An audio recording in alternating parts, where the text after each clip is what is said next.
Hi, I'm Lee Pat. Welcome back to day 3 of our Flash series, How to Write a Song Without Inspiration. In day 1, I showed you how you can come up with an idea when you have writer's block. In day 2, we talked about how you can develop that idea until you have a fully fleshed out musical fragment. And if you haven't watched those videos, you can go back and do that now.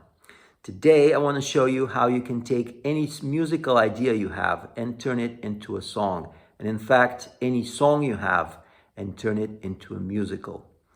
You can do that by using 3 simple principles that are encoded in the very origins of music. The first one is repetition and variation. Studies have shown that simply repeating a sentence can make it sound musical to the listener.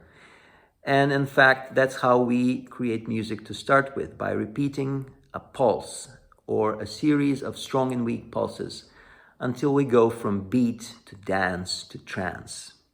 Repetition and variation is a great way to keep your listeners engaged without getting lost, because you keep feeding them bits and pieces they have already heard and are familiar with, but you keep introducing subtle changes so that they don't lose interest and want to stay with you until the end. In terms of the particulars of music, this could mean repeating your initial idea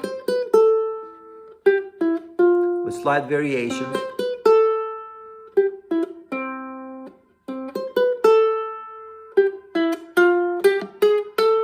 until you have a verse, and then repeating the verse until you have a song. Of course, there are other parts in modern songs like pre-choruses and choruses, but you can also repeat those until you're happy with your song. Which brings me to the second principle, call and response, where the verse can be the call, the chorus can be the response. This is another principle that goes back to the origins of music as a way to bring the group together into a shared experience which possibly transcends the confines of its ordinary existence. You will find call and response in all sorts of traditional music, like folk songs, work songs, army chants, spirituals, the blues.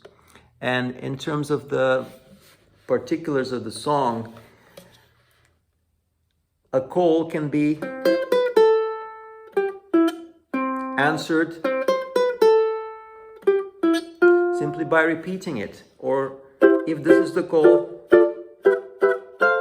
this could be the response. And this brings us to principle number 3, tension and release. This is best exemplified by the progression from the dissonance of the 5 chord or its variations back to the consonance of the 1 chord, which provides a sense of stability and finality. In terms of melody, tension could be singing a note which is not a part of the chord, and then moving to a note which is part of the chord, or moving the chord so that the note is part of this new chord. In terms of rhythm, tension could be accenting the weak beats